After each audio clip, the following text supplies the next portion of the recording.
I don't want to niche anymore. And I bet that if you've been doing any kind of creative pursuit for a while, you feel the same way, or you're going to feel the same way. And if you don't think you're going to, well, I'm going to encourage you, don't niche anyway, because despite all the advice that we've been given to pick your lane and stay in it, find the thing that you're good at and keep doing it until something happens, you've probably found nothing's happening. And not only that, you're kind of starting to get a little tired of the thing that you started doing because you enjoyed it. That's pretty much my story. I won't go into it in too much detail now, but I've been a musician for the better part of 2 decades, and I slowly just burned myself out on it until I almost completely stopped doing it for a couple of years. I was watching Josh Scott's video a couple of days ago. He was talking about how art and creativity aren't meant to be efficient. And a lot of the things he was saying in that video are almost word for word the thoughts I've been having for the past months. And that's that humans aren't meant to be specialists. Through the past 100 years or so of industrialization and commodification, we've been told to find the thing that you're good at and keep doing it, because that's how you succeed. And that's great advice for a machine, but not for a human being.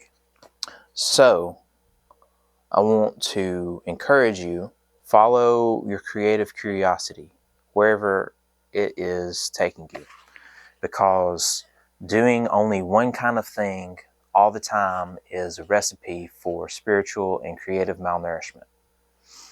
So just a couple of tips that I've kind of tried to think about and internalize that maybe will help you. And if you've got any others, then let's figure this all out together. 1, pace yourself. Remember that a deadline should serve the art, not the art the deadline. Yes, deadlines can be great, and I am the world's worst about just working on something forever and never getting it done. But that's a separate issue. Learn to let things be done, but also don't force the thing so hard that there's no more joy in it. Don't exhaust yourself to get something done. I don't think that greatness comes from exhaustion. I know there's a lot of people that think it does, and that art only comes from misery or whatever, but I just don't think that's true. Maybe it can, but I don't think that's a realistic or sustainable approach for most people. And learning to pace yourself can help to avoid that exhaustion, creative exhaustion. 2, variety. It's kind of what this is all about, but remember, variety is necessary.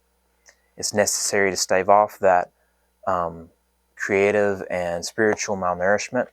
You need a good, healthy, varied creative diet, different pursuits, and not even just creative pursuits, but just variety in general. Remember to live your life, just to do things that aren't productive or creative, but are just fun. Sitting in your room getting really good at guitar might make you a virtuoso, but it doesn't make you very interesting.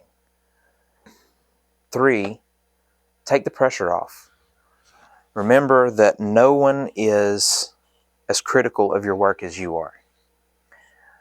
And that sometimes it's good to do something that you aren't good at with no intention of being good at it, just because it's fun.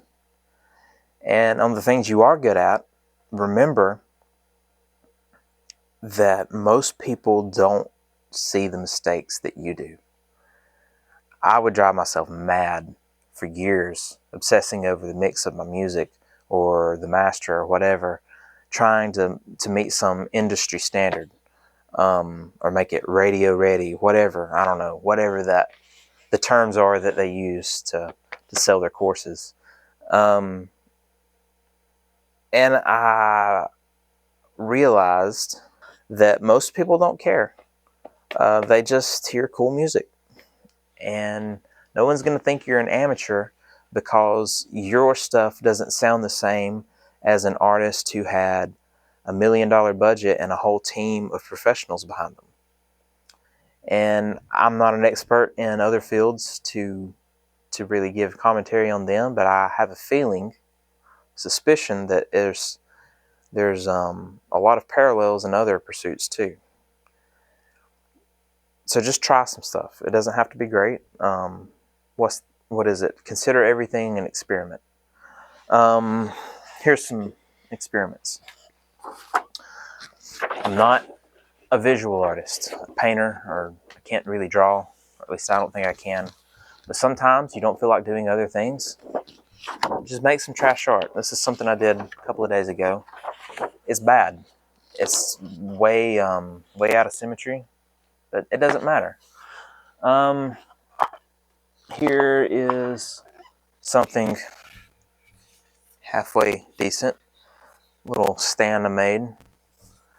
I'm in it for it's food serving, but I mean, my wife uses it for just our table centerpiece. To put a vase of flowers or whatever on. I used it the other day as an NPC riser, and that worked great. That was decent. Here was another experiment of making a stand that wasn't so great. First of all, it didn't look as cool as I thought it should, and it's kind of falling apart, as you can see. Maybe I'll fix it one day. But it's fine, you know. I enjoyed making it, and it was an experiment. I probably learned something from it. I don't know what, but, you know. This was another just kind of art thing. It's supposed to be the moon. I don't know if that's probably not obvious. My idea was to have more, like a half moon, crescent moon, kind of all lined up, but I haven't gotten to that part yet. Maybe I will one day. But yeah, just do stuff. If halfway is as good as you can do right now, then just do it halfway. That's fine. I just want to start doing things and sharing those things. I'm going to get better about just turning on a camera and making something, whatever that is. Lately, it's been a lot of woodwork. I want to share some of that, but also music, photography. I've got a lot of stuff that I would love to just share and kind of make some cool videos about. If you've been following me and you want to stick around for that, I would be really grateful. If you're new and you're interested in that, then I would be really grateful. But yeah, just go out there and do something. And I look forward to just getting to know each other and trying new stuff together. Yeah, I'll see you in the next one. Take it easy.